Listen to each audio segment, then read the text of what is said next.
Welcome to the Holding Priority Podcast, the Magic the Gathering CDH podcast. I'm Cardboard Cryptid. I'm the Gaming Ghost. On today's episode, we'll discuss the Game Changer and Unban update. I think it was a little lackluster, just to start with. A couple of cards kind of interesting, but none of the Jeweled Lotus and stuff we were kind of hoping and thinking for, but. We are low on topics, and that's why we're doing this podcast. No, it'll be good. I promise. It was like 34 on the list. Yeah. Just joking. Before we get into that riveting subject, let's go into the shuffle up.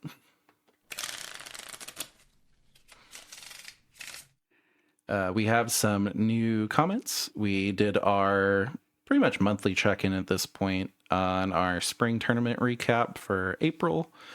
We had Wizard Whimsy guest host on that podcast. Really cool seeing a local Magic celebrity. He's got way more followers than us, so actually celebrity. He says, that third person has such a sultry voice. Thanks for having me on the show. And no problem. We'll probably have you on a little bit more often. I need to figure out better way to get a third person in on the podcast, but it's work in progress. I held his hand once. I did. I'm just joking. Yeah, I have. I definitely have held his. No, he's a good guy. Do a lot of tournaments all around the local scene. Yeah. If you guys didn't skip that one, I would suggest to go back. Just spoiler alert, I didn't win a tournament, but I got in top 4 of a pretty big tournament and brought a nice prize home. So if you guys are curious about how that happened, what deck I was playing, you'll have to go listen to that. I'm not going to give away anything. It was Ashton though. I didn't win too much, but I did end up changing decks, and I've been enjoying Blue Farm a little more this go round. But I haven't really been keeping up with CDH as much as I had been before. But I looked at a recent 2 weeks of the highest tournaments that were like front page of top EDH 16 or whatever, and it was pretty much back to normal business where it was like 2 blue farms and then a Rogsai, or 2 blue farms, and you look at that page right now, which I mean maybe whenever the episode comes out, probably the same, and you'll just see blue farm, blue farm, blue farm, some other deck, blue farm, Kinnan. I think what's not to go off on a tangent about Blue Farm, but I do not care about the game changers. We can wait. No, I'm just kidding. I think that Blue Farm has a wide spectrum of what it can do, and I mean, of course, you got your normal stuff like your win cons, but it can also use some really powerful cards that are a little bit off what normally would be used. And speaking of the game changers, I don't think I'm going to be putting in Gifts Ungiven, but yeah. Well, that's the Unban. Oh, the Unban. Yeah. And we did a couple of 3-man pod games, and it was me on Hashton, non-blue, Timna. I keep wanting to say like Dargo. Dogan or something like that. And I'm like, yeah, Timna Dargo. So no blue, just a problem, and then blue farm, and I was just like, this is a miserable experience. On my end, it was pretty fun. Yeah.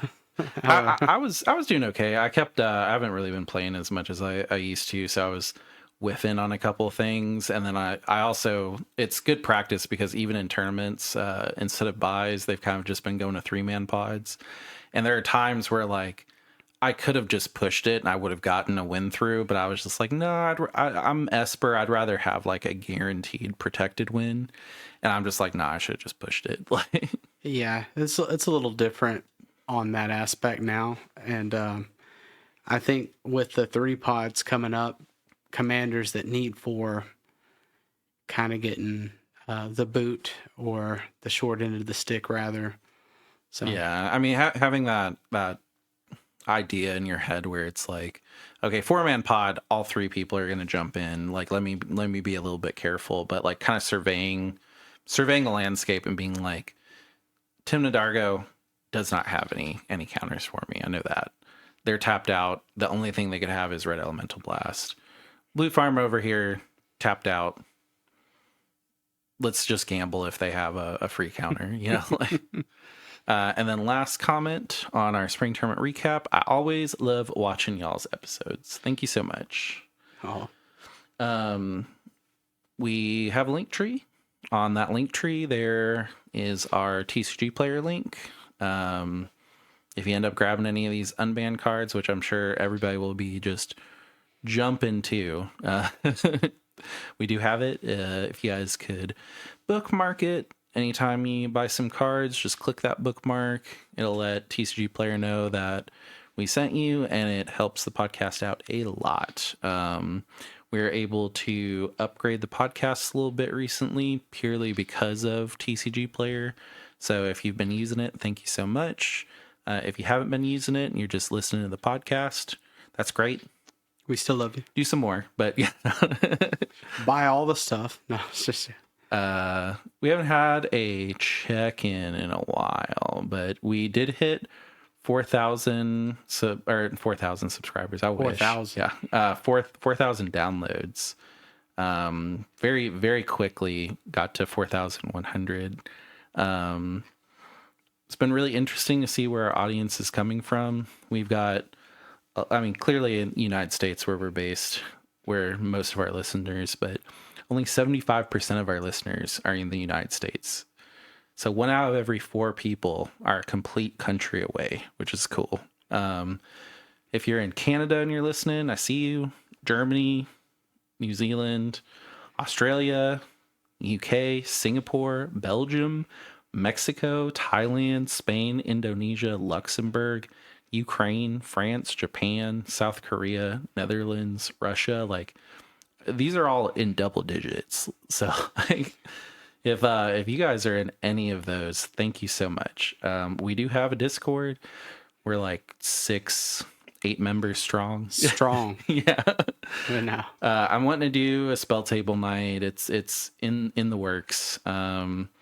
Just got to figure it out. We've been talking about some CDH decks.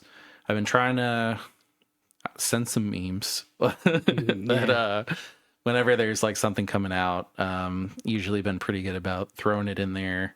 It's not super lively right now, but what we need to make it super lively is you. So if you're interested and you want more, just head on over there. It's in our link tree.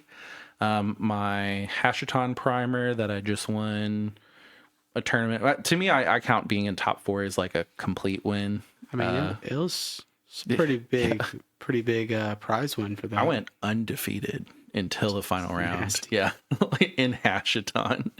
But if you're curious about that list, or it has a 25-page primer. I went way too far on it, but if you're interested in that, head on over. There's like 500 views on it at this point, so it's become pretty popular.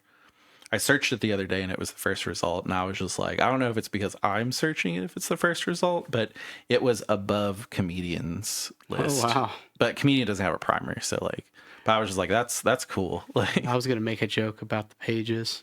It's like the last 4 pages just spell out a word or something. But no, he went real deep into it, and it's interesting to see his changes and kind of where his mindset goes. I do need to get in there and do a update, because I swapped 3 cards in because I was excited about some stuff that we'll go over, but did not work. So I need to take them out and go less razzle dazzle, more consistency. I mean, when I started looking at, just a quick touch on it, but when I started looking at Hashaton, everybody at first was putting all these flashy things. Yeah. And it seems like your deck performs way more consistent, and it's way scarier with very few flashy, crazy stuff. It's pretty much, can I get Razaketh out and just immediately Thassa combo with protection or silence? No. Okay, I'll drop Jingataxis. Like, I'm not even really dropping Consecrated Sphinx as much anymore. And like the instant speed, you can, a lot of the creatures have flash, but instant speed 4/4 stacks creatures that I'm just like, yep. Oh, you have a forcible? I don't care. This is an ability. It's a 4/4. Like, you can't bowmaster this. Have fun with that. Yeah. But it's been fun, pretty resilient. And then just a reminder, we will have cards up on the screen if you're listening on YouTube. If you're listening in your car, we'll read all the cards. They should be cards that you're pretty acquainted with. These are like Commander staples-ish outside of the Unbans, and even the Unbans are just kind of, we'll go through, we'll read them. But if you're the type of person that likes to see them, I have really short attention span. I like to see him up because one of the things that we've had like feedback on is we'll be like, yeah, this card, and if I was listening in the car, I would like not remember. I've been doing a pretty good job about being like, anytime I catch myself seeing this card, being like Tivit or like Hashton or stuff like that. But nothing beats having it up on the screen. So if you're on YouTube, please like, comment, and subscribe. If you're on any of the podcasts, please set it to auto download. Helps a lot. I definitely noticed that when we put out an episode, the day that we put it out, everybody piles in, which is really cool. A lot of love on the first day. Yeah, a lot of support, and just month to month, it's been getting better and better. It's been really cool to grow this. We've been at it for a year now. If you guys start out with us, huge quality leap. I hope you guys have seen it. If you came in midway, you're still awesome. Thank you. Yeah. We still love you. All right. Let's clean this up and we'll get started with the Commander ban and restricted announcement from April 22nd. So this will be us going over the unbans. So the first card unbanned was Gifts Ungiven. And that's really the only one I care about. I was about to say that's the one that's really, and if you hear this and you're like, nah, this one's better, clearly, I would love to be wrong. Yeah. Put it in the comments and tell us why, because Gifts Ungiven, I mean, it's clearly kind of like other cards that are in the format, a little bit more expensive, but still does the similar effect. So Gifts Ungiven is a 3 generic blue instant speed. Search your library for up to 4 cards with different names and reveal them. Target opponent chooses 2 of those cards. Put the chosen cards into the graveyard and the rest in your hand, then shuffle. So Gifts Ungiven is a one more generic version of I'm just like blanking on it. Intuition. I was about to say Inscription. I was like, that's not right. Inscription, new card. No, Intuition. But this one's a little bit more flexible. You can go get 4 and you keep 2, lose 2, which that alone is pretty good for 4. But if you're an Entomb deck like Hashton, you can just be like, yeah, I'm only going to go look for 2.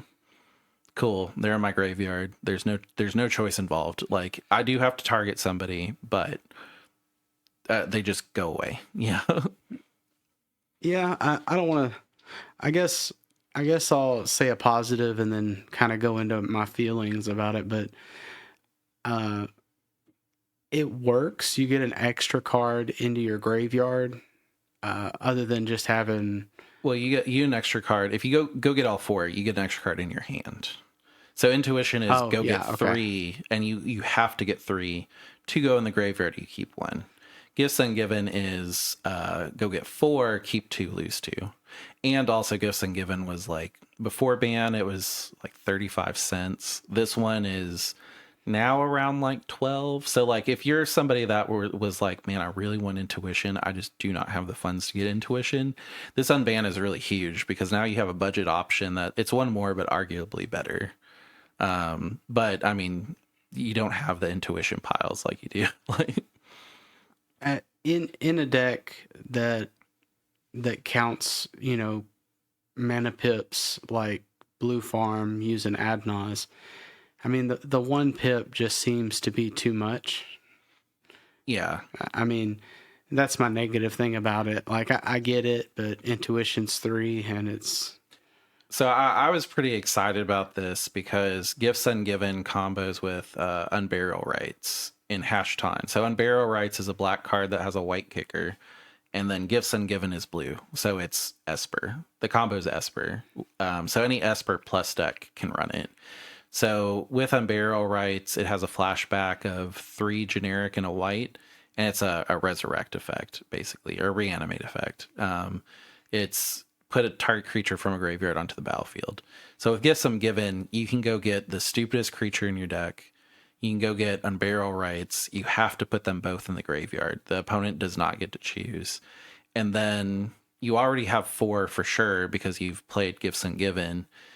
And on your next turn, you untap and you pay 4 more and you bring it back, which seems really good. It's a 2-card combo. You don't even need any of the... All you need to start the combo is Gifts Ungiven, and you can just get the stupidest creature out on your turn. However, you're paying 4 mana on someone's end step, and then you're paying 4 mana on your own turn because it's a sorcery.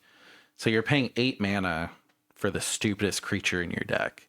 And you are like pulling it out, but it's 2 non-creature spells, which are very counterable. So, you know, you could go, all right, Gifts Ungiven. And if somebody's smart, they're just like, yeah, I really don't care. Cool. So now that you're flashing back on Burial Rites, I'm going to counter that. So the best creature in your deck is just in your graveyard now. Like, Great job. Great job. And you wasted 2 cards to do that. You know, or 8 mana and 2 cards. It's not resilient in CDH. I think you're just kind of asking to catch a counter on both of those. I mean, and then also like paying 8 for a creature, while I get paying 8 for a creature over 2 turns is basically paying 4 for that creature. You have to hope that there's no like Grafdigger's Cage or anything to stop you. There's just so many things that I kind of found that like when I had Gifts Ungiven and I had the mana, I was like, I don't really just want to hold this mana up. I just want to put down like a Ledger Shredder or like my Esper Sentinel. I want to put down, like, there were times where I had Gifts Ungiven and I had a Talisman, and I was just like, honestly, I'd rather just play 2 for the Talisman and, you know, have 3 up in case I want to discard something with Hashaton. Like, and I will say Hashaton is like very mana hungry. But even so, like, it was the card I was most excited about. I was just like, this is a mistake. This will be stupid. I'm sure that there's like something out there where Gifts Ungiven is kind of stupid, but as far as like, how does this affect the format in total, I don't really think we'll really see it too much. The only decks I think will run it are decks that want 2 intuitions, which I don't even know if Blue Farm would run it. I don't think so. And also, like, I'm excited. The only thing that I'm excited about Gifts Ungiven after testing is I like that intuition is like $110, but Gifts Ungiven is $14.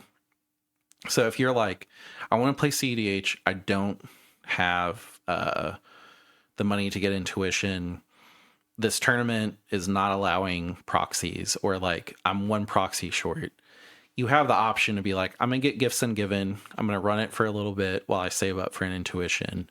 When I get intuition, I'm going to take Gifts Ungiven out, put intuition in. The reason that the Commander Council unbanned Gifts Ungiven was it's a beloved card with great history, which is true. It used to just say search your library for 4 cards with different names. You used to be able to just say, I'm only going to go get 2. I failed to find the other 2. And it was one of those things that like someone did it in like a Grand Prix, and it became a big deal where the tournament organizers were like, yeah, you know, we don't know that they don't have the extra 2 cards. And it's like, you know, statistically, you know. Yeah. So they eroded it to say up to 4. The original printing just says search for 4. So it has a cool history. I'm glad that they unbanned it. I thought it was pretty broken at first, but after I played it, really those old cards, like, it's really hard to be broken in current meta, you know, like. I think a lot of the decks are already so efficient that, you know, something like this, it's probably not even best in slot, to be honest. Like, yeah. I would rather have intuition. I mean, it's possible to use, and I mean, I get you with the or the more affordable option. Yeah. And it works. Like, it's the same thing. But... And this is the kind of ban that I like to see, like unban that I like to see, where it's just like clearly intuition is better for most decks, but now there's a $14 option. Like that's why it should have been unbanned. Yeah. Yeah. I agree. Cool. And honestly, I feel like I've been undercutting this podcast. That's the only one I care about. We'll go over the other ones, but yeah. I mean, the others are more aimed at the casual scene, and I don't really think, yeah, really hold any kind of effect on CEDH. But then Yeah. again, I could be wrong. there were things that were on the list for a while, and they were just kind of boogeymans. And I think the Commander Council, I want to speak for them, but I think that they were just like, we don't really want to unban these, but we'll go over them. So Sway of the Stars, 8 generic blue sorcery. Each player shuffles his or her hand, graveyard, and permanents he or she owns into his or her library, draws 7 cards. Each player's life total becomes 7. For 10.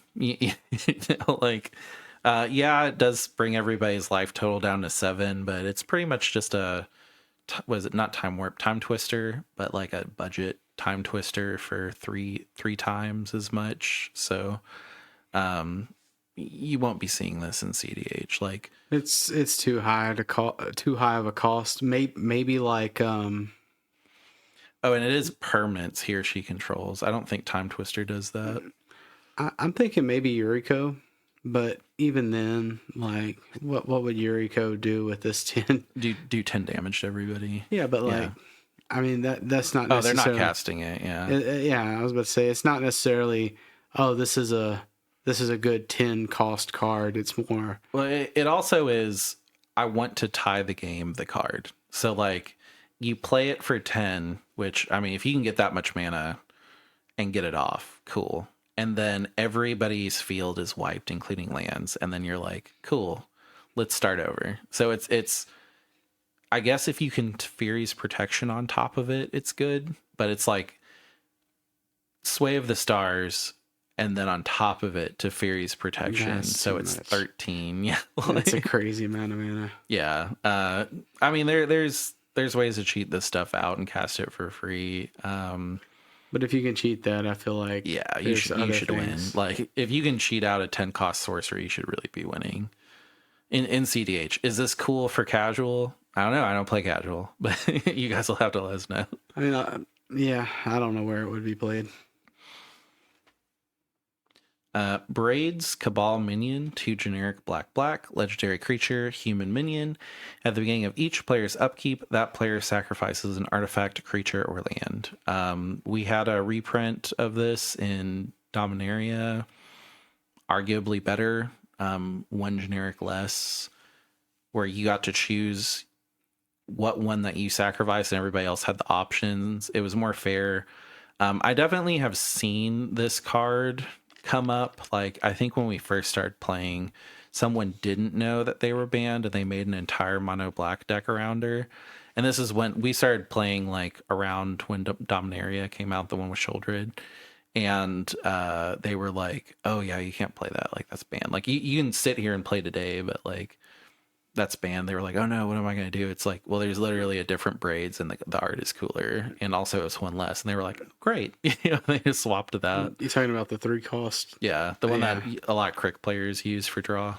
I was about to say that one's a better card, but yeah, I mean it is. This one, you play it for 4 and then you pass and everybody has to deal with it. And then if it's still there by the time, like you could play it and then hold a kill spell for it, and then everybody has to sacrifice something, and then you're like, haha, I kill it and I don't have to do it. And it's like, oh, okay.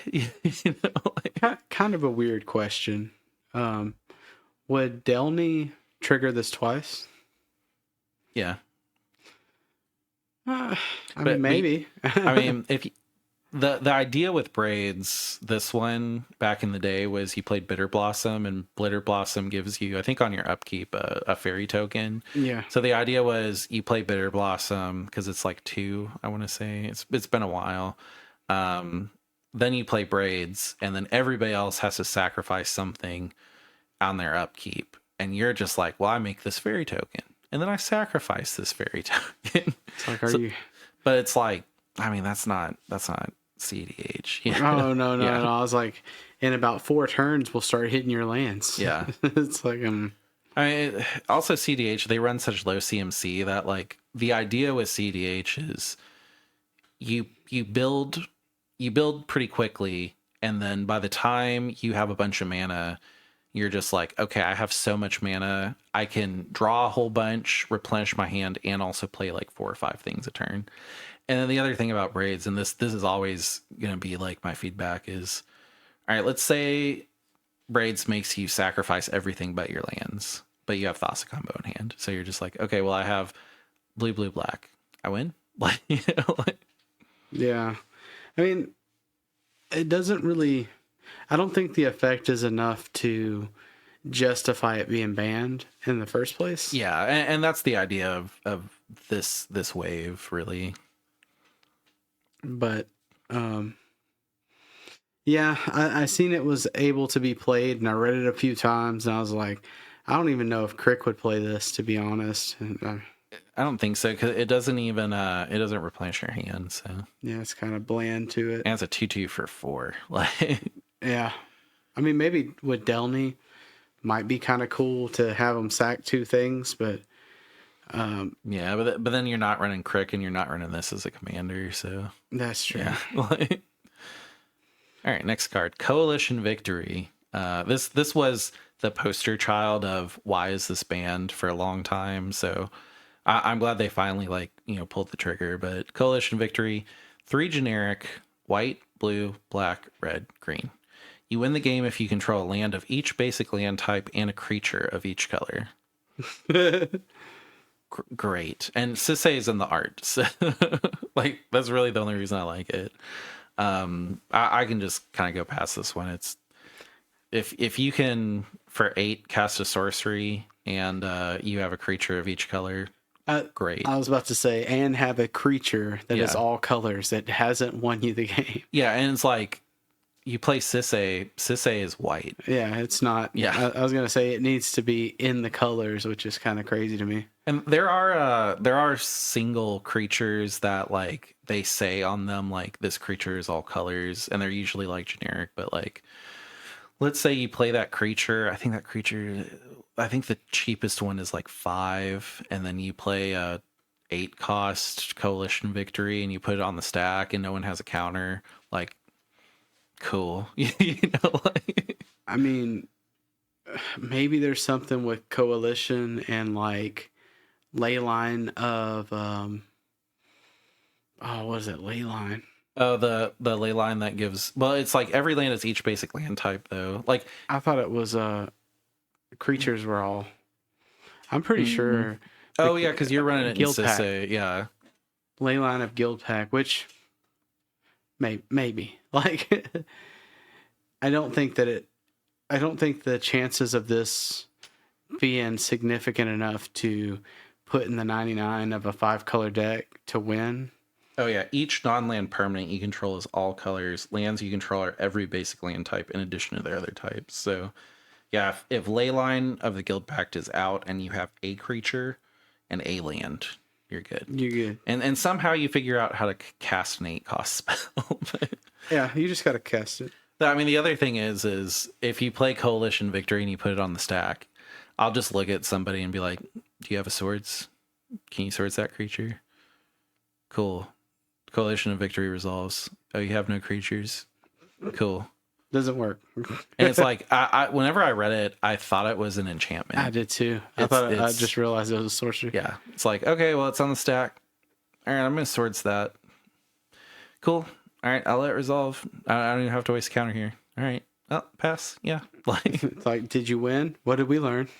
I think Coalition Victory is just like that flex card where you're just like, yeah, I got to resolve. You know, like, I won it by the list of things that needed to happen.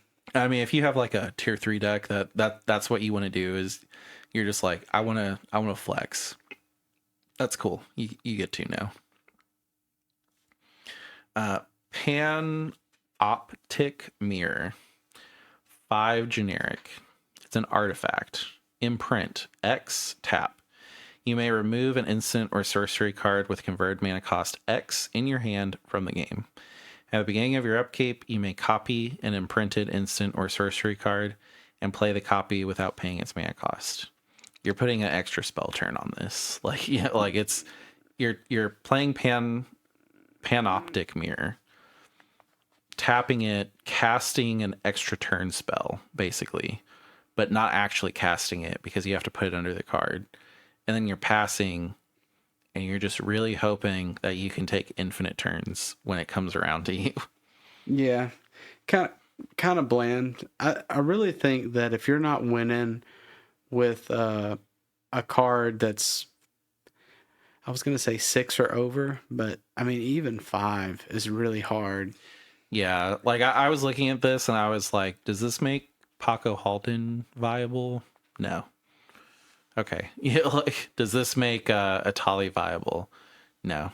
Okay. The other thing too is, even though it's an ability, you play the copy without paying its mana cost. So like it goes on the stack. So like I could just look at you with your extra turn, pan optic mirror, and you're just kind of smiling, and I'm just like, I have a counter. Go ahead. Put it on the stack for free. Yeah, play it. Yeah, Fierce Guardianship. What you gonna do now? Like, you know, and you imprint, so you have to put it underneath. It's exiled, yeah. But I mean, again, this is one of those cards that I don't understand why it was banned. I don't think that it holds enough weight to be banned or be banned or unbanned. Yeah, I mean, it's funny to put a World Fire under it and just be like, every time I get a turn, you guys have to deal with a World Fire, and if you don't, great. You know, like we'll just sit here. Yeah, like I see it being kind of fun for like kitchen table games, but that's not really my play style. It's cool that it's an option. I don't think it should be banned. Like I don't think I'd ever see this and someone play it and I'd be like, that's BS. Like F this deck, you know? No, it's kind of like I said, kind of lackluster. I mean, just in between there. Yeah, and I mean, like the fact that we're just like, yeah, this doesn't really have any effect on our version of Commander is good. Like, I mean, their job this time was take things off the ban list that really shouldn't be there anymore. And cool, like mission accomplished. Like there's some cool things that are budget options of better cards, and there's some cool things that, you know, maybe if you're playing like bracket 3 and you just kind of want to mess around and have some fun stuff, you can now. Like that's good.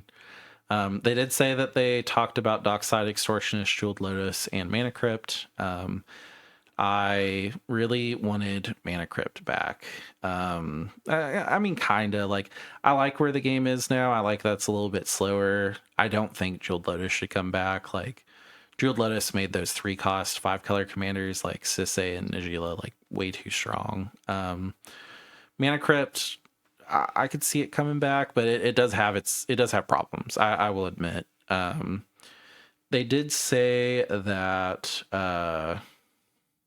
if any of them are ever to return, the most likely one is Jeweled Lotus due to its one-shot nature, iconic feel, and ability to support high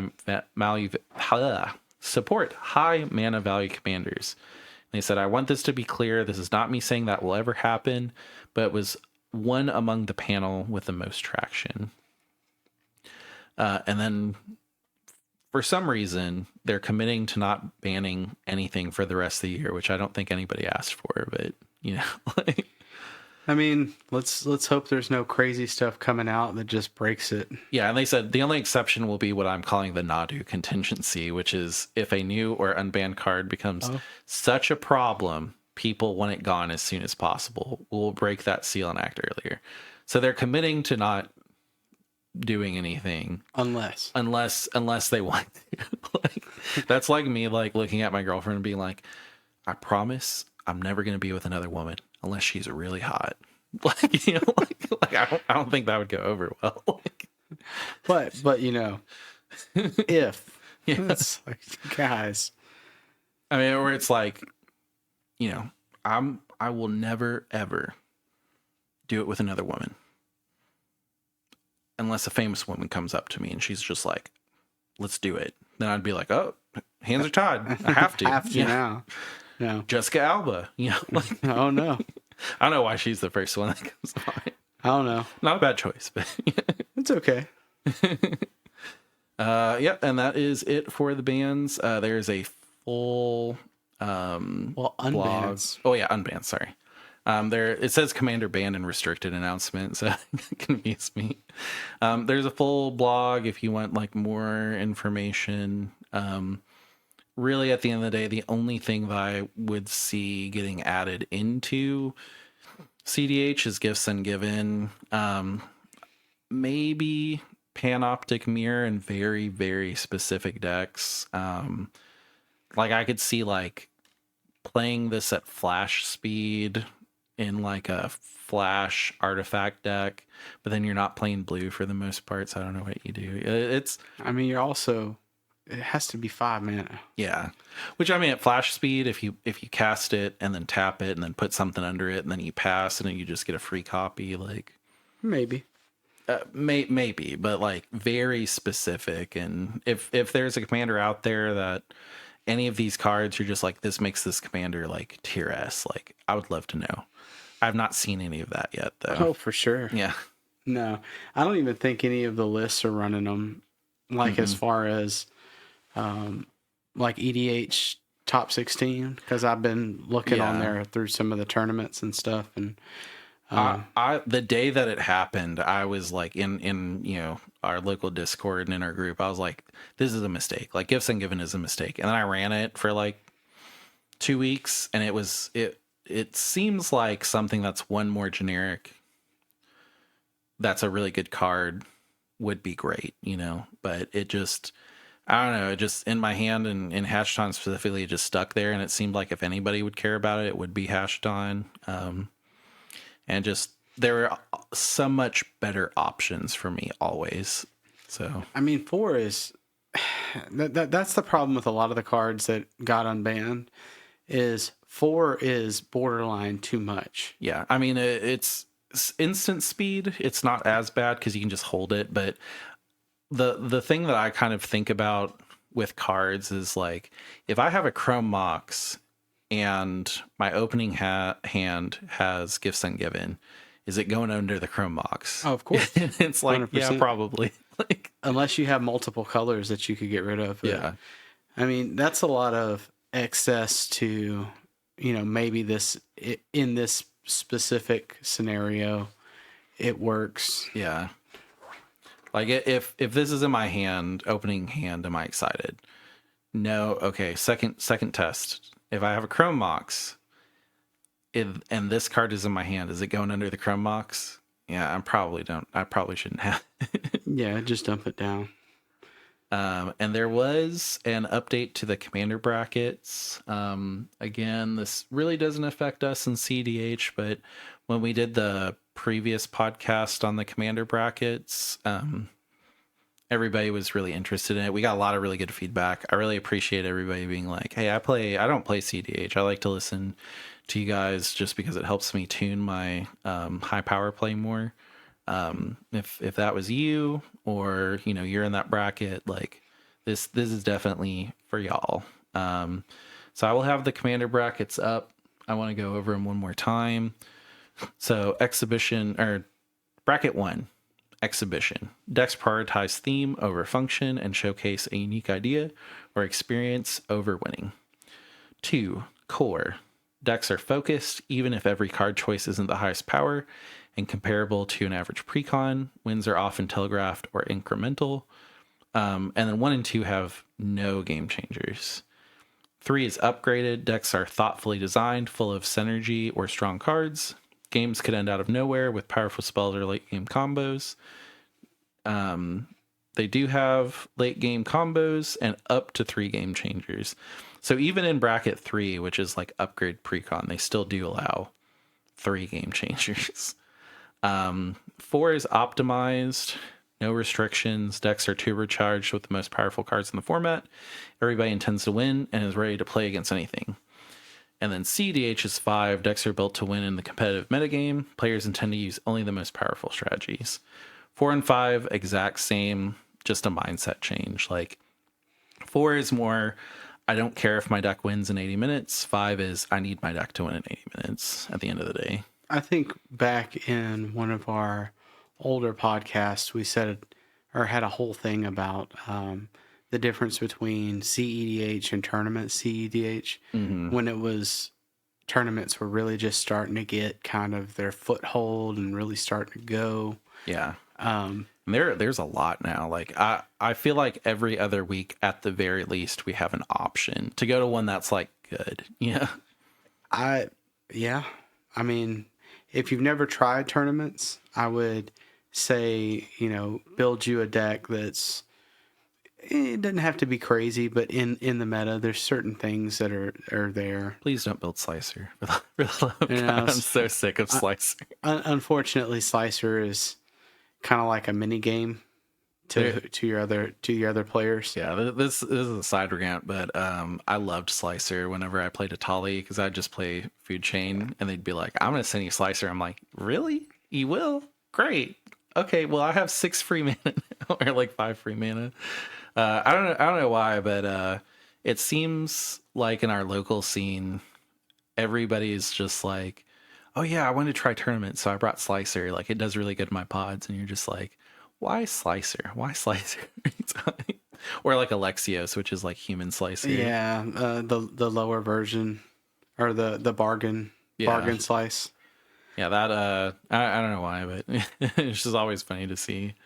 But in our previous one, when we talked about it, we said that there was a big difference in mindset, and I'm glad that, not that we were, I don't think necessarily we were ahead of the curve, but we were able to see it. I think it was a unspoken thing that we put into words. Like it was one of those things that like I think everybody like, if you say it, they're like, yeah, I definitely, I get the difference. I couldn't tell you how, and like what we were trying to do was trying to tell you how. So, like, but I'm glad that they've kind of split them. So like 4 and 5s, and at any moment a 4 could kind of be a 5 if you're playing kitchen table. Well, I mean, the difference between 4 and 5 is, have you entered in a tournament? Are you intending to enter in a tournament? And like there's more to that, but like Hashaton, until I entered it into a tournament, was a 4, and then it was a 5. Like I think after you entered it in and you've seen some of the little tweaks that need to be done, and this is a custom list for the most part, right? Like you've based. When Comedian built his, I had just started to build mine, and there was a lot of things that he had done that I was just like, okay, like, and then I'm finding things like I was just like, why would you never put Jeweled Lion's Eye Diamond in? Like that doesn't make any sense. And then I played it for a little bit and I was like, oh, that Lion's Eye Diamond makes me make bad decisions. Like it's the 4 loco of cards in that deck. Like anytime I see it, I'm just like, hell yeah, I'll pitch my hand for a Consecrated Sphinx, and then I'll do it, and then everybody's just like, oh, his pants are like all the way down. Okay, I'll swords your Sphinx. I'm like, I'm out of the game now. Like goodbye. Like it's like, well, I'll sit here for 20 minutes. Yeah, I was just like, yeah, my hand's terrible. I'd love 6/2 cards. Bye. And then they're like, all right, well, I'm gonna Chain of Vapor that. And I'm like, oh, okay. Well, that's terrible. But yeah. And we can get back to the topic at hand. So Game Changers, there were 2 cards that were delisted, and I mean, Trouble in Pairs, we the moment we saw it, we were just like, why is this here? So I'm glad that it was something that after some thought they were just like, yeah, this is silly. Like I like Trouble in Pairs, but it's not crazy. Like you could have a Trouble in Pairs out and not really get a whole lot of value from it. Yeah.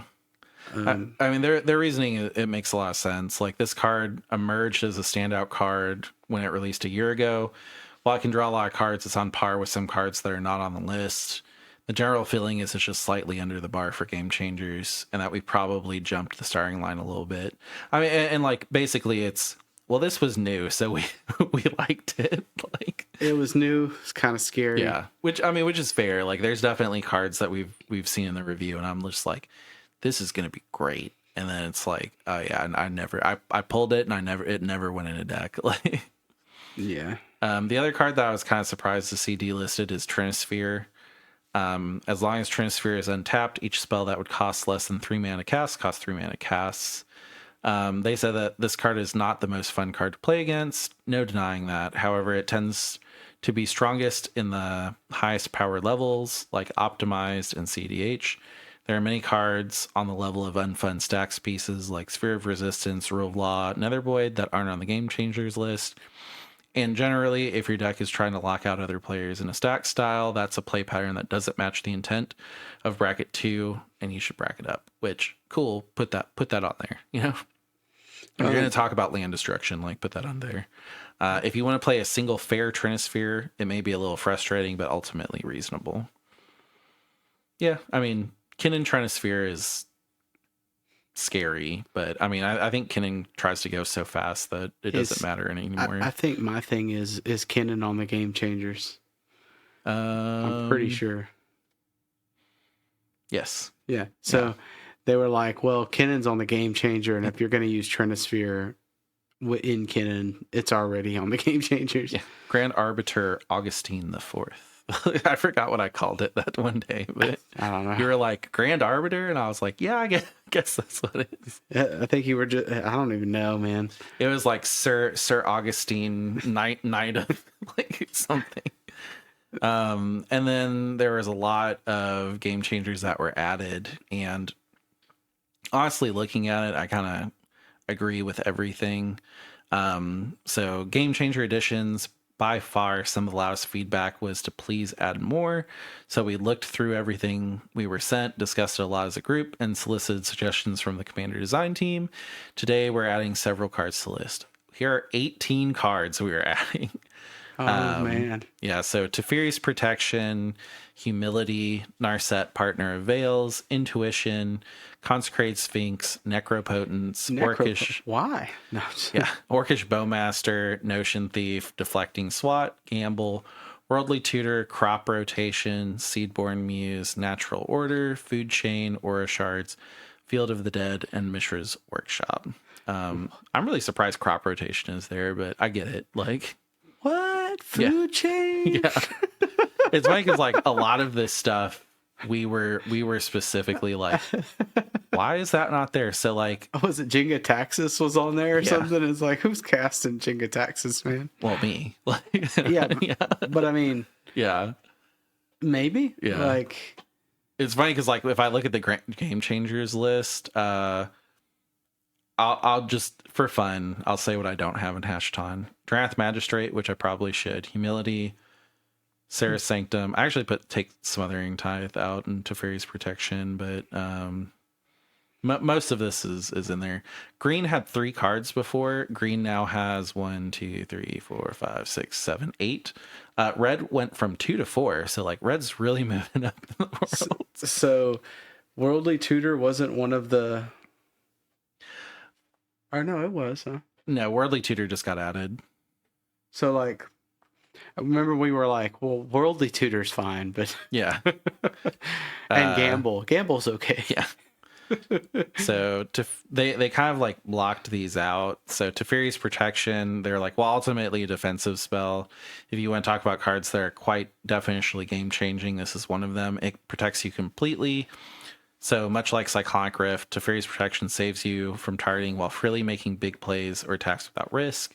So you can World Fire and then Teferi's Protection on top. You know, that blue spell that we just talked about, you can just send everybody's stuff away into Teferi's Protection. I will definitely say the first time anybody ever does that stuff and then they hold priority and cast Teferi's Protection, you're like, what? And like that's kind of why it should be on the Game Changers. Do I care in CDH? No, but no. I mean, most of these things were already an issue, and we play at the top anyway. So yeah, Humility, 4 cost. Each creature loses all abilities and is a 1/1 creature.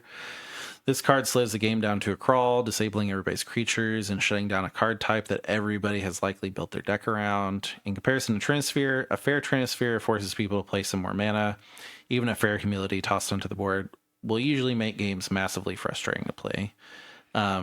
So Humility Shorkai is a good example where people are just like, well, my commander isn't a creature, so F y'all, like, deal with it. Yeah.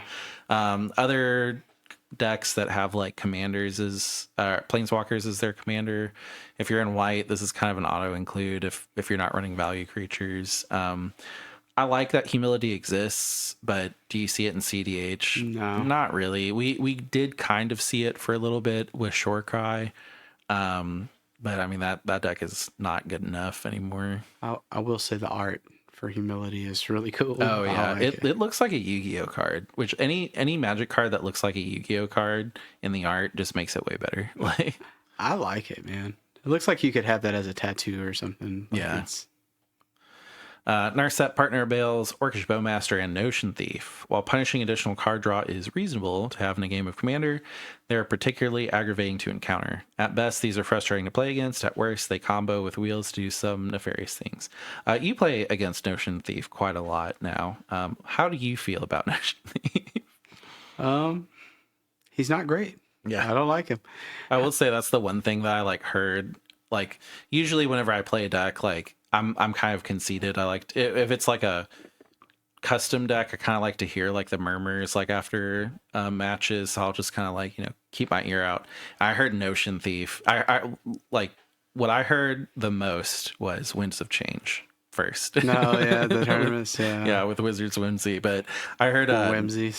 Notion Thief quite a lot, where there were people that were like, yeah, he played a 4/4 Notion Thief, and I just didn't know what to do. Yeah, I mean, I think that's what hurts the most is like a Notion Thief. You steal one of my cards, I flash out Bowman. Yeah, I kill it. A 3/1 Notion Thief is fair, I will say. A like 4/4. A 4/4 is not. Is like, well, hopefully you will. Yeah. Otherwise, we're out of there. Intuition, just very strong tutor, off-color tutor, giving you one card and dumping two. While it's not always the exact card of the three you want, with redundancy, you're usually able to get something strong. It also stocks your graveyard in the process. Combine that with the fact that it can be a one-card combo in the right deck, brings up to game changer status. Absolutely. I don't see why. Like, we've talked about this and argued about it before. I mean, who cares if I can get my whole breach line? Man, I wish Intuition. I remember Intuition was one of the cards that I was like, this just needs to be banned. Like blue does not need clones and counters and tutors, and like That's awesome. And then they were like, okay, I hear you. We'll unban gifts and Ungiven. It's like, oh, thank you. It's also weird that it's like it loads up your graveyard because like that's a black thing. Like that's what black wants to do, and they're like, nah, it's blue. It's pretty awesome to get your combo. Yeah. Consecrated Sphinx. I don't even really feel like I need to read this one. Like, this is a must-kill threat at most commander tables. Untapping with a Sphinx and 6 or more cards you've drawn by the time it gets back to you puts you dramatically ahead. Additionally, the gameplay of other players cloning it and then allowing them to draw as many cards as the other is not the best gameplay. This fits right in as a game changer. My comment on that is we went to a... I was just thinking about it. Go ahead. We went to a tournament, and it was 100-player tournament, and we had to push that tournament to another day. 2 days. Yeah, so it became a 2-day tournament just because somebody had a Consecrated Sphinx and someone else cloned it, and then in their last turn, both of them went and drew their entire deck, and we had to play.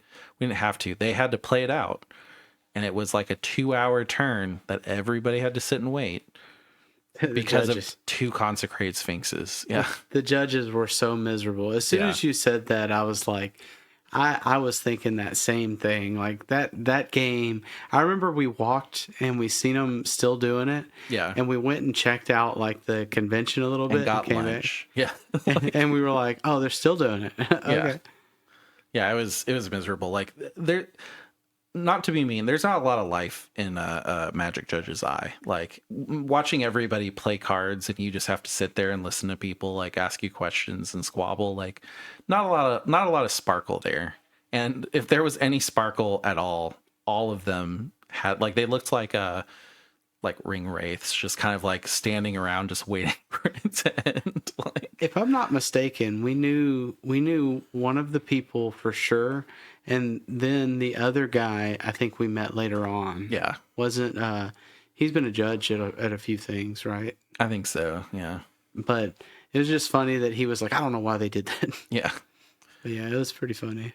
Necropotents, though this card does cost 3 black pips to cast. Once down, the ability to turn as much as your 40-point life total into cards you win is extremely powerful.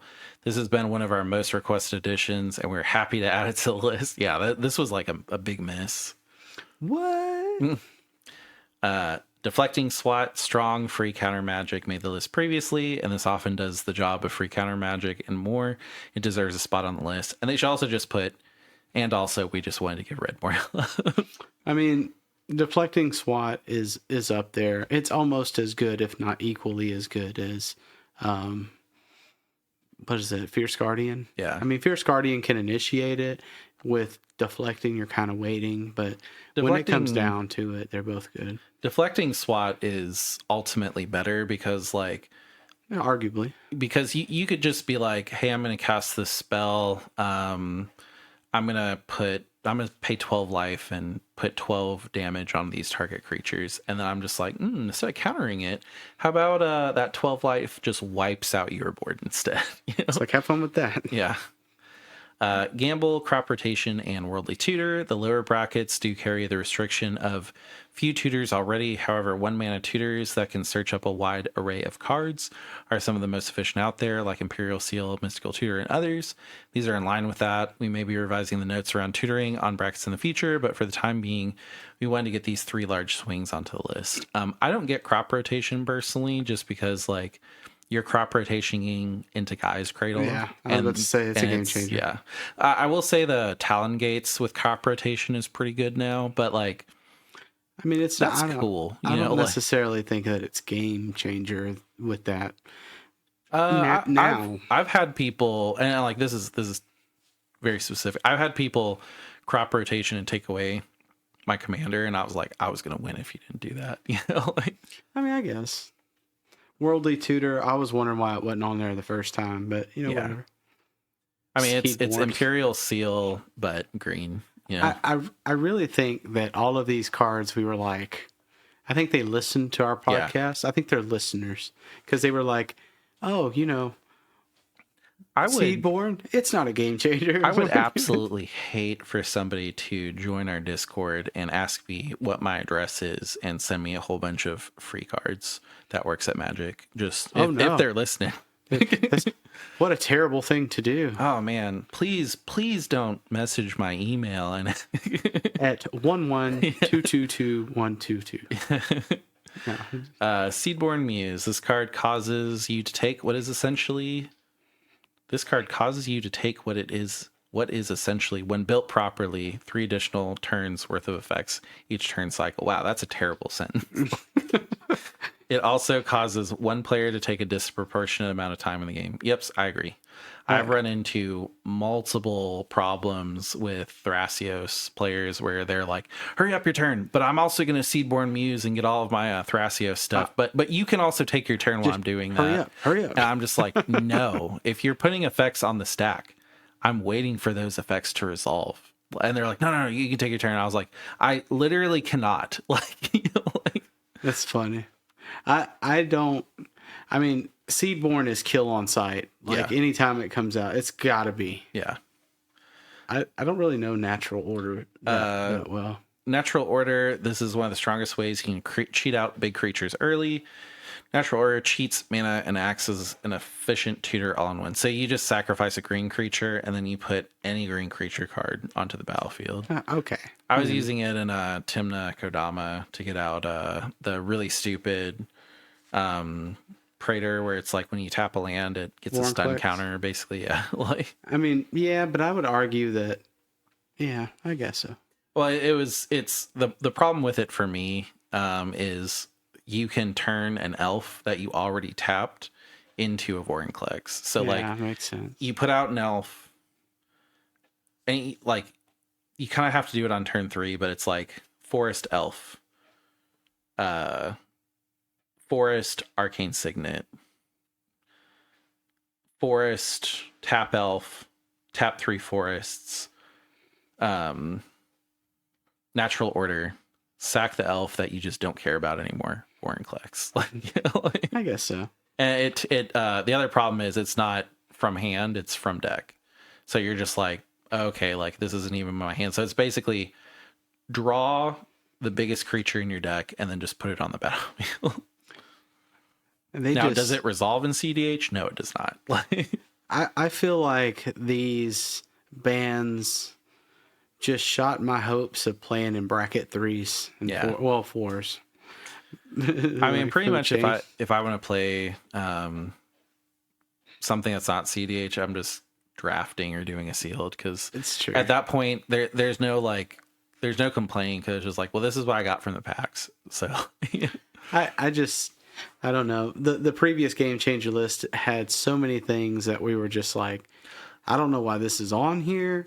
Why is Food Chain not there? Why is Seedorn not here? I love that. I was like, oh yeah, I can just play a Tolly. Like, for exactly. the most part, yeah. I was like, I can even have Gamble in a Tolly. I can Food Chain a Tolly. That's so funny.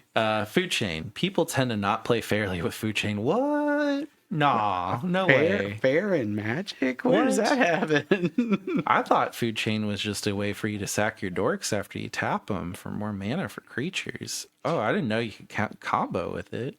It mostly feels infinite combos, and while those are kept out of the first 2 brackets, it still feels worth calling out and limiting as a game changer for slots for bracket 3. I think by a Tolly list, like, genuinely, if I went back to it, I think I could play it in bracket 3 by the previously. I think so too. Because I think it was just I think it was because Gamble wasn't on there. I'd have to look, but a list that won an entire tournament and $600 bracket 3. Aura Shards. While it is important to have limiters on artifacts and enchantments in the game of Commander, some cards can go overboard. Aura Shards is a permanent source of removal, consistently destroying build-around cards, mana rocks, and even the odd creature. Many popular deck archetypes have trouble fighting through an Aura Shards, especially since there's a color pair of putting creatures onto the board. While a one-shot sweeper like Vandal Blast is totally reasonable, the persistent effect on the game is something we wanted to hit. I will say I agree with this. Not very many decks run it. I mean, Green-White is not the biggest... It's not the biggest combo, but Aura Shards, like, in the right deck, like, Tayam with Aura Shards is, like, it hurts. Because Tayam puts things out for free. Or not for free, but like you pay 3, take 3 counters off, and you can get a creature from your graveyard or a permanent from your graveyard that's 3 or less. That permanent can be Aura Shards, or like if someone kills your Op Agent, you can bring Op Agent back at like instant speed. Ability uncounterable, and then you get an Aura Shards trigger. Like, I get this. Is it broken in CDH? Absolutely not. No, I mean, it's a strong card. I'll give it that, but I don't feel like it. I don't feel like it changed. Maybe.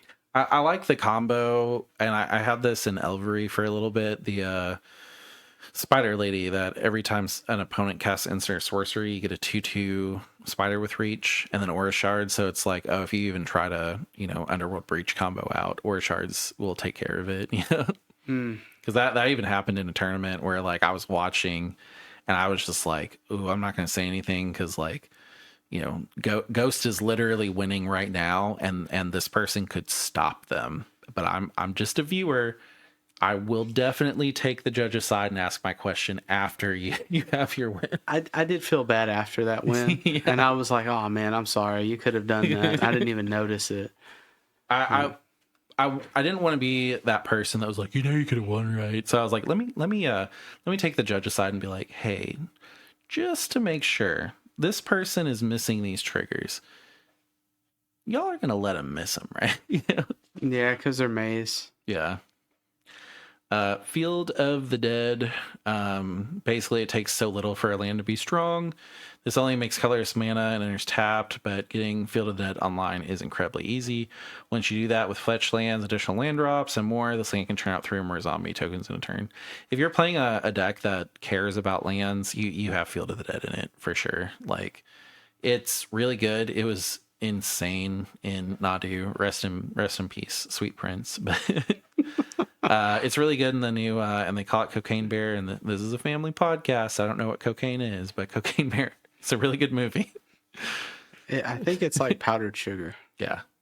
I heard booger sugar. I don't know. Mishra's Workshop. They should have literally just said like, this is a $2,000 card. Like, but $2,000, ban it anyway. It's a land that taps to add 3 colorless mana to your mana pool, but you can only use it to cast artifacts. Like, I have played a Mishra's Workshop where someone just kind of put together an Artifact Matters decks, and they got Mishra's Workshop in their opening hand. They were just like, all right, Mishra's Workshop, I have 3 mana turn 1. I'm going to put all this stuff out. And I was just like, this is stupid. So, like, I get it. Like, yeah, I mean, it's not something you really see in like top play, but I mean, I don't think I've ever seen a Mishra's.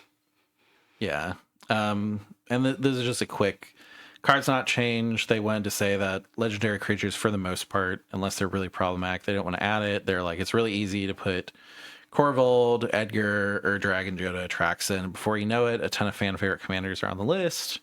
It's better to give people the option to play those, but then hit the things that make them broke, right, which is always the idea.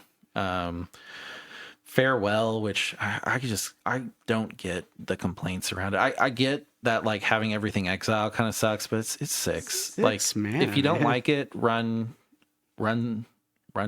counters. You know, like I don't know. Incredibly powerful and catch-all board wipe is frustrating to have the game reset. However, as a 6 mana reset button, it does also help curb people getting out of hand just the same. It's a card we have our eye on, but we do not want to put it in the game changers list. And I mean, the other thing is like, if it exiled lands, completely understandable, but having your entire field cleared, but you still get to keep your lands is like, okay, you know, I didn't really want to rebuild, but I mean, there's stuff like Edgar Markov where it's like, they'll just swarm creatures and it'll just be so overwhelming. There needs to be a card that people can just be like, no, like, bye. I mean, my problem with that is for Farewell, Toxic Deluge does it for a couple of mana or a couple of life. Yeah. But I mean, meh. But there's also go to the graveyard. Like there's decks that play around the graveyard that Farewell is just like, okay, it's great. Needed. Like all of those, whenever a creature dies, everybody loses a life, you gain a life. Well, if you exile them, they don't die. Alms Collector. You may not have asked about this card. Okay, cool. Let's skip that one then. I don't really get why they're bringing it up. Flash, if an opponent would draw 2 or more cards, instead you and that player each draw a card. Meh. Okay. Mana Drain. This is a powerful counterspell. This is the strongest in mid to late game, acting as a counterspell that gives you a mana boost. While both of these things are powerful, a one-time surge of mana can be fun and is unlikely to warp the game when it happens later in the game. One thing I didn't know about Mana Drain, and this was brought up, and I tested it, if you try to counter... So Mana Drain says, counter target spell. At the beginning of your next main phase, add an amount of colorless equal to that spell's mana value. It doesn't say counter target spell if you do. So you can cast it on an uncounterable spell because it's still a valid target. So if somebody's like, March of the Ents, it's an 8-cost sorcery that is uncounterable. You can still Mana Drain it. And then they're like, haha, it's like, okay, well, I'm still going to get that 8 mana. So, yeah, we're still here. We're cooking. The one I was most interested in was Mystic Remora. We talked about this card a good deal. Ultimately, the feeling was that this is strongest at tables of high power magic and weaker at lower brackets. Agreed. Yeah, this is a card on our radar, but we did not add it this time. Force of Will. This card is currently on the list. We talked about removing.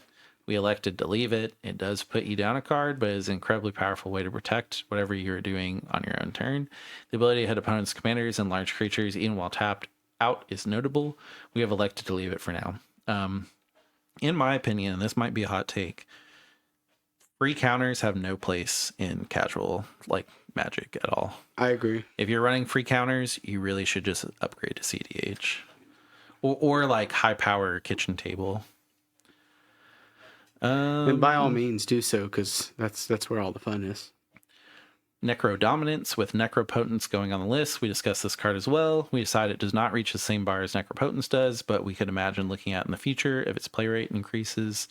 So Necro Dominance is Necropotents. Skip your draw step at the beginning of your end step if you pay an additional amount of life, if you do draw that many cards. So just make some draw instead of exile to hand. Draw effects do happen. And then your maximum hand size is 5. So it's like more fair, I guess, but maybe it's a second Necropotents in CDH, really. Crater Hoof Behemoth. So I've been playing this on Arena Brawl, and I get the complaints because like I'll have like three or four creatures, and I didn't realize that Crater Hoof itself has haste. So you'd just be like, all right, well, 8 mana. All of my creatures are giant. They gain trample, and I have a 9/9 all of a sudden. But for 8, you know.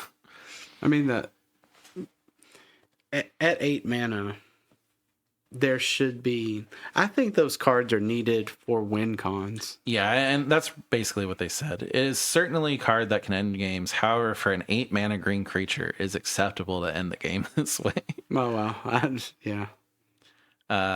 Green Sun, Zenith, Court of Calling, Finale of Devastation. We went to hit Natural Order because of its ability to tutor anything for 4 mana directly on the battlefield. These tutors do find something, but not at nearly as effective a rate as the few tutors restriction. Should ideally keep lower brackets from filling their decks with these. Can you imagine playing CDH before Op Agent came out? Like, that blew my mind while I was thinking about it. I was just like, Op Agent is like kind of a recent card. Could you imagine playing CDH with no Op Agent? And they're just going wild. It's like, I'm gonna search my deck. I can't stop you. Like, that's Can I scary. counter it? No. Yeah. Okay, we'll do it. Soul Ring. There has been some discourse around whether Soul Ring should be on the Game Changer, and if all decks should be allowed one Game Changer. While we're not doing a system level change at this time, I want to re-emphasize what I said in the previous article, that Soul Ring is a huge face of Commander, handed down from Sheldon himself, and we are not planning to change or restrict it at this time. Also, they could really never make a precon, without Soul Ring. No. That's pretty much it. They basically said that they're not going to look at it again until MagicCon Las Vegas around June 2022. This is something that, if you guys are interested in us talking about the Game Changer updates, let us know. I probably, unless it's just like huge changes where it's interesting, I probably won't schedule any more Game Changer updates unless it's like, bans and Game Changers at the same time. Like, it made sense to talk about them this time, but for the most part, unless I hear otherwise, we'll kind of leave this alone as a topic. Not saying that we won't check in with it from time to time, but I mean, if 3 or 4 cards get added to the Game Changer list, probably not going to have a podcast around it. When 18 are added and 2 are taken out, that's like 20 cards. So it made sense to combine it with also the Unbans. Yeah, for sure. Yeah, but probably this will be something that we kind of keep on the backlog and might talk about it, but for the most part, yeah. Yeah, I think they're kind of moving in the right direction with some of them. Yeah. I do feel like some of the things that weren't on there previously were like, come on, guys. Yeah. Like, these things are important. My thing about the commander brackets is that is a conversation I have no interest in having with people. Like, I don't really ever want to be like, well, mine's a bracket 2. Some people might think it's a bracket 4, but I think it's a 3. Technically, I would be okay with it being a 2. And then somebody's like, yeah, by definition, my Tali is a bracket 3. And then they sit down and noob stomp everybody. And it's like, that's not fair. It's like, per the bracket, it's fair. Yeah, like, per this, we're good. Like, I just like sitting down and being like, I am going to beat you as hard as I possibly can. And I expect you to beat me back as hard as you possibly can. Yeah, for the most part, like, And like we've even like gone to conventions that weren't, CDH conventions, and we've just been sitting down at a table with 2 empty spots, and somebody's just like, yeah, I can't really find a game. It's like, you're welcome to sit down. I will warn you, we play CDH, but I mean, if you're sitting down, I'm just literally just going to be targeting this dude the entire time, and he's going to be targeting me. And honestly, you might just win because we're just going to exhaust ourselves on each other. And they're just like, cool. And like, we're just like beating each other up like black eyes, and this person's like, all right, so I'm gonna play my 7-cost commander Sanguine Bond, and I'm just gonna pass. And then we're like, okay, cool, I don't care what you're doing over there. He's about to Thassa's Oracle out, so I'm gonna blow my hand on stopping him. Cool.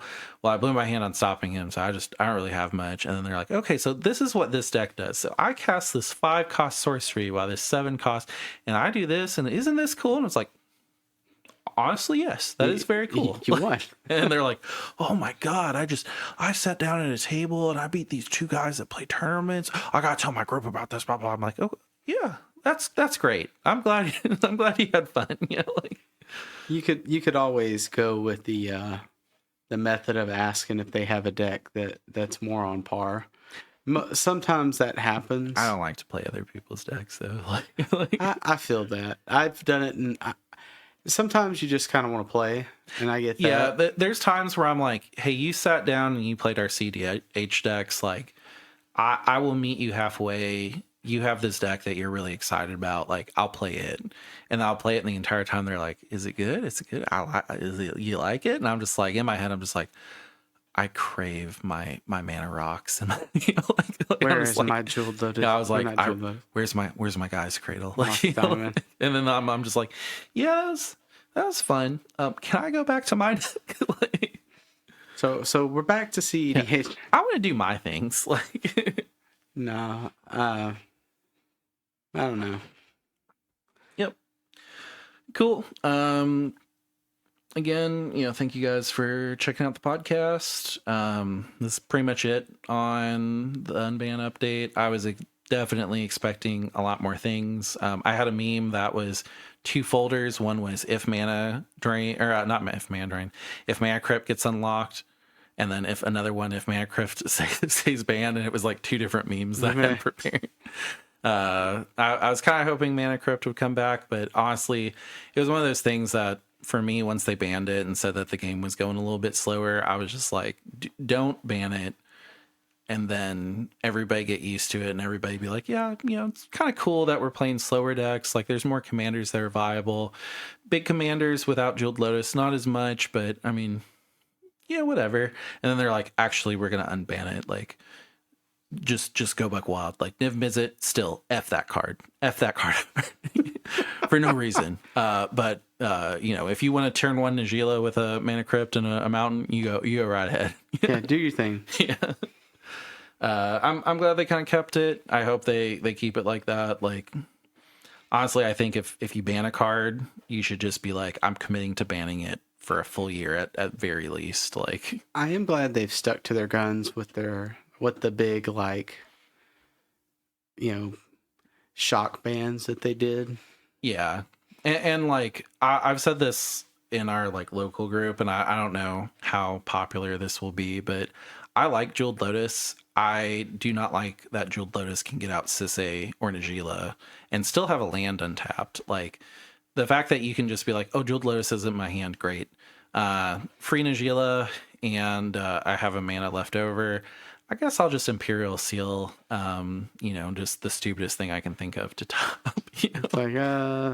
Like that's dumb, but I would like a Jeweled Lotus that, and like a couple people said, they were like, well, what if they errata Jeweled Lotus? And I was like, I don't really think you should do that. Like, I want a Jeweled Lotus that says, like, add 3 mana of any color. This can only be used to cast a commander that's 5 CMC or higher, like something like that. Which, I mean, I'm not a game designer. I'm sure that they can find a better solution, but I like what Jeweled Lotus did for cards specifically like Niv Mizzet and Atali, but I don't like that you could get a free Najila or a free Sisay, or like, you pretty much like I would say if Jeweled Lotus was still a thing, I probably wouldn't be playing Hashtag because I'd look at Hashtag and be like, oh, of course I'm going to put Jeweled Lotus in the list, but Jeweled Lotus is literally a Lotus Petal in this deck. Like, that sucks. Yeah.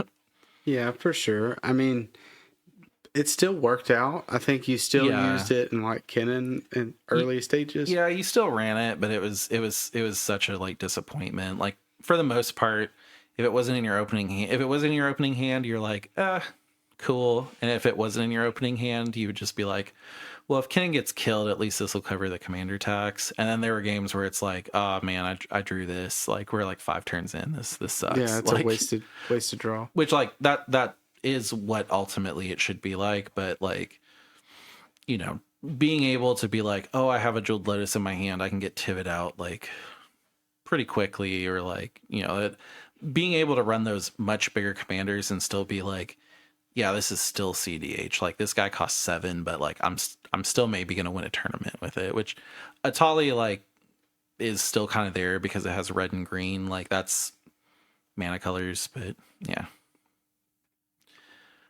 What are you guys' thoughts on the bans? Did we miss anything with the unbans? Or is there anything where you're just like, this deck list is OP, I want to show it off, I figured out how to break these unbans? Like, any of that, please share. Share in comments on YouTube if you're a podcast listener and you just really want to get in contact with us and share. Discord's the best way to do it. You'll share it with like a dozen people. But still, yeah. As always, thank you guys for listening, and we'll see you next time. Thank you guys so much. Bye.